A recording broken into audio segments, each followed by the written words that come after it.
नमस्कार दर्शकों, मैं ज्योतिषी रमन कुमार आपका स्वागत करता हूं। दर्शकों, आज हम बात करेंगे कि आपके भी सामने कई ऐसे सवाल आते होंगे। कुछ लोग कहते हैं कि मंदिर के अंदर दान करना चाहिए या बाहर गरीब को बैठे को दान करना चाहिए।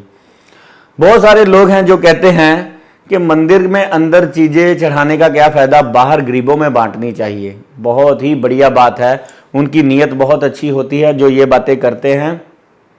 आज हम बात करते हैं ज्योतिष के ऊपर कि ज्योतिष में कौन से ऐसे ग्रह होते हैं कि एक इंसान रिलीजियस बन जाता है, एक इंसान स्पिरिचुअल बन जाता है। एक को शांति मंदिर के अंदर दान करने से मिलती है और एक को शांति बाहर बैठे गरीब को दान करने से मिलती है, आवारा पशुओं की सेवा करने से मिलती है, या वृद्ध आश्रम में, कुष्ठ आश्रम में, अंध आश्रम में दान करने से मिलती है। देखिए, सबसे पहले हम बात करते हैं गुरु ग्रह के बारे में, जिसका लगन में, दूसरे घर में, पांचवें घर में, सातवें घर में और नौवें घर में गुरु ग्रह है। ये इंसान बहुत ही रिलीजियस होते हैं, बहुत ही धर्म के कट्टर होते हैं। जब तक ये मंदिर नहीं जाएंगे, इनको जो है तब तक शांति नहीं मिलेगी। और ये दान पुण्य भी मंदिर के अंदर जाकर ही करेंगे। तो दान करने के भी कुछ नियम है, जैसे गुप्त दान सर्वश्रेष्ठ दान माना गया है। तो कुछ लोग क्या करते हैं कि देखिए, चुपचाप जाकर दान पेटी में कुछ लोग पैसे डाल देते हैं और कुछ लोग जाकर अंदर कक्ष बना होता है, जो भी उनकी चीजें होती हैं जाकर अंदर उनके कक्ष में जाकर दान कर देते हैं। और जो गलतियां करते हैं, जिनका गुरु ग्रह खराब होता है, वो जाकर क्या करते हैं कि वो सीधा ही बांटना शुरू कर देते हैं। वो गलत हो जाता है। या कुछ दान करते हैं, टाइलों पर अपना नाम लिखा दिया, या पंखे पर अपना नाम लिखा दिया, या नलके पर अपना नाम लिखा दिया। उसका पुण्य मिलता है, लेकिन वो जमीन पर ही मिलता है। हमारे इसी जन्म में वो पुण्य जो हमने शो कर दिया, वो पुण्य नहीं रह गया। उसका फल फिर हमें यहां पर ही मिल गया कि लोगों ने एक दो बार कहा, वाह वाह कमाल है, क्या दानी सज्जन है, खत्म। जो गुप्त दान होता है वो हमारी कुलों को उतार देता है, और गुप्त दान ही करना चाहिए। उसके पीछे रीजन ये है, मान लीजिए एक लंगर भवन है, वहां पर करोड़ों अरबोपति जो है अपना दान पुण्य कर रहे हैं। आप मान लीजिए कोई वस्तु लेकर वहां पर सीधा ही दान करने चले गए, वहां पर बांटनी शुरू कर दी, और वहां पर जो लोग बैठे हुए हैं उनमें से कुछ मान लीजिए बहुत अच्छे घर के हैं, वो तो नहीं माइंड करेंगे, लेकिन कुछ छोटे छोटे हैं जिनके पास इतनी समर्था नहीं है, जो अपने प्रभु के घर गए हैं, माता रानी के घर गए हैं, अल्लाह पाक के घर गए हैं, बाबा जी के पास गए हैं। उनके मन में है कि ये मेरे पिता का घर है, मेरी माता का घर है, यहां पर मैं जाऊंगा, मेरे को खाने को भी मिलेगा और यहां पर मेरे को मन को शांति भी मिल जाएगी। तो उनके मन में वो श्रद्धा, वो भाव रहना चाहिए, ना कि आप जाकर अगर सीधा बांटना शुरू कर दे, उनके मन में आ जाए ये कि ये चीज ये इंसान मेरे को दे रहा है। कि कोई भी अपने आप को आपसे छोटा ना समझे। आपने क्या करना है कि वो चीज जाकर दान कक्ष में जाकर देनी है। वहां से उनके जो सेवादार होते हैं मंदिर के या धर्म स्थान के, भगवान के बंदे, वो जाकर लाइनों में बांटते हैं। अगर आप बाहर से सीधी चीज लाकर अगर सीधा बांटते हैं, किसी के मन में आ सकता है कि हे प्रभु, आपने इसको देने योग्य बनाया है और मेरे को मांगने योग्य। और वहां पर जो लोग लाइन में बैठे हुए हैं, चाहे वो करोड़ोपति अरबोपति, वो सेम लाइन में बैठे हैं, उनके मन में यह है कि मेरे को मेरे माता पिता दे रहे हैं। तो आपने शो नहीं करना, डायरेक्ट नहीं जाना, डायरेक्ट नहीं करना, ये अच्छी बात नहीं होती है। ये कोई आपको बताए चाहे ना बताए, अगर आपको ये मैसेज क्लियर हो गया है तो नीचे जय माता दी जरूर लिखे कमेंटों में, क्योंकि ये जाने अनजाने में कुछ ऐसी गलतियां होती हैं जो हमारे अंदर मैं का भाव पैदा कर सकती है कि मैं कर रहा हूं, मैं दे रहा हूं। जब हम कोई भी चीज जो है जाकर मंदिर में दान कर आते हैं, रख आते हैं, वहां पर वो सारे पंडित जी, ब्राह्मण जी, जो भी संगत है वो वहां पर जो वितरित हो जाती है।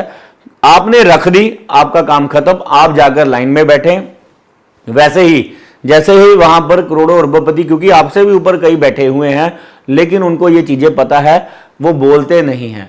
मैं आपको बता रहा हूं कहीं आपसे गलती ना हो जाए, क्योंकि मेरे को भी कैसे मेरे गुरुओं ने या मेरे को भी किसी ने बताया था कि ये गलती बहुत बड़ी गलती होती है जाने अनजाने में।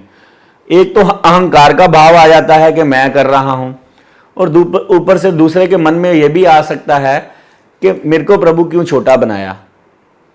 तो ऐसे ही जब हम जाकर सभी बैठकर आराम से खाते हैं, चुपचाप जाकर दे आते हैं और चुपचाप खाते हैं, तो किसी के मन में नहीं आता, उनको यही लगता है कि धर्म स्थान से हमें मेरे पिता मेरे को दे रहे हैं, मेरी माता दे रही हैं, मेरे को वो दे रहे हैं, मेरे को खाना दे रहे हैं।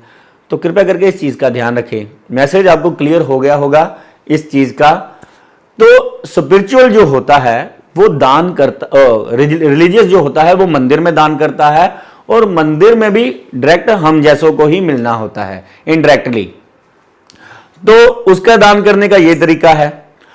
और जो शनि वाले होते हैं, जैसे गुरु मान लीजिए आपका 6ठे घर में, 8वें घर में, या आपका 10वें घर में है, या 11वें घर में है, या गुरु शनि का मेल है आपकी कुंडली में, या गुरु शनि का दृष्टियों से आपस में संबंध बन रहा है, तो इसको कहते हैं हम ब्रह्म ज्ञानी, स्पिरिचुअल लोग जो मेडिटेशन करते हैं, जो जीवों की सेवा, जो गरीबों की सेवा करते हैं।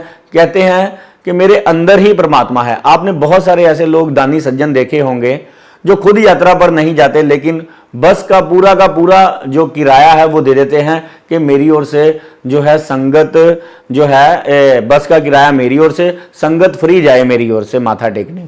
और कुछ भंडारे की सेवा कर देते हैं। लोग चुपचाप उनके घर पर जाते हैं, दुकान पर जाते हैं, और वो कहते हैं कि मेरा पता ना चले कि मेरा ये दान पुण्य योगदान था। ये शनि वाले होते हैं कि जो चुपचाप अपना दान करते हैं बिना नजर में आए, और चुपचाप। ऐसे इंसान जो होते हैं कि वो शो ऑफ नहीं करते, कोई गलती नहीं करते, गलती ये भी नहीं करते, लेकिन कुछ कई बार कोई ज्ञानी नहीं मिलता, कईयों को सज्जन नहीं मिलता जो इनको समझा पाए। तो ये बात है मुकद्दरों की। तो आपने ये गलती नहीं करनी। तो आपके मन में देखिए, दोनों ही प्रभु को मानने वाले हैं। हम भी जब वर्षफल में गुरु 10वें घर में आ जाता है, या अष्टम में या 12वें घर में खराब ग्रह होते हैं, हम कहते हैं कि इस साल आप मंदिर में ज्यादा ना जाएं, क्योंकि इस साल आपके मन में मंदिर जाकर कोई गलती हो सकती है, या आपके मन में ये आ सकता है कि मैं बहुत यानी कि मंदिर जाता हूं, मैं बहुत धार्मिक हूं, मैं बहुत दान पुण्य करता हूं। कई बार क्या होता है कि गुरु ग्रह जब कमजोर अवस्था में आ जाता है, तब उसके मन में, या खराब ग्रहों के प्रभाव में आ जाता है, तो ऐसा इंसान रिलीजियस होता है, लेकिन वो शो ऑफ करने लग पड़ता है, बोलने लग पड़ता है, जैसा कि मैंने आपको बताया। तो शो ऑफ नहीं करनी हमने, किसी की नज़रों में नहीं आना। बहुत ही बढ़िया नियम बनाए हुए हैं हमारे दान के। गुप्त दान सर्वश्रेष्ठ दान है, और जो ये लोग कर रहे हैं बाहर गरीबों को, ये उससे भी उत्तम दान है। ये बहुत ही बढ़िया सेवा है। इनके होरोस्कोप में शनि इनके बहुत ज्यादा बलवान है, गुरु इनके शनि के घरों में बैठे हुए हैं, जिनके कारण इनके दिमाग में ये है कि बाहर बैठे गरीब में परमात्मा है। क्योंकि इनको सब जीव जंतुओं में, सब प्राणियों में परमात्मा नजर आता है। जैसा कि ये यात्रा पर नहीं जाते, या भंडारे का दान कर देते हैं लेकिन भंडारा नहीं खाते, क्योंकि इन पर बड़ी कृपा है। इनको लगता है कि मेरे अंदर ही प्रभु है, कि मेरे मन में जो प्रभु कहते हैं वो मैं कर देता हूं, मेरे को शांति है, मेरे को ऐसे मिलने से शांति है। तो वो भी बिल्कुल ठीक है। तो हमने कोई बहस में नहीं पड़ना, हमने कोई लड़ाइयों में नहीं पड़ना। ये बातें हैं प्लैनेट्स की। होरोस्कोप देखने पर समझ आ जाती है कि ये इंसान रिलीजियस बनेगा, ये स्पिरिचुअल बनेगा, या ये नास्तिक बनेगा, या इसको बाद में अकल आएगी। मैंने बहुत सारे ऐसे लोग देखे हैं जो इकट्ठे बैठते हैं, लेकिन दोनों ही सेवा कर रहे हैं, लेकिन दोनों के ही विचार अलग अलग हैं। तो दोनों ही जो है सही हैं अपनी अपनी जगह पर। तो गलत कोई नहीं है, सब अच्छे हैं, सब सेवा कर रहे हैं अपने अपने, जैसे जैसे प्रभु की जिसको जिसको मन में जैसी जैसी मेहर होती है या कृपा होती है, वैसे वैसे ही उसको प्रभु अपने रास्ते पर जो है तोड़ देते हैं, चला देते हैं। तो बस ये छोटी छोटी सी बातें हैं, आपने ध्यान रखनी है कि बाहर बैठे गरीब भी जो है वो भी सही है, अंदर जो हम दान कर रहे हैं वो भी हमको ही मिलता है भोग प्रसाद के रूप में, वो भी सही है। धन्यवाद, नमस्कार।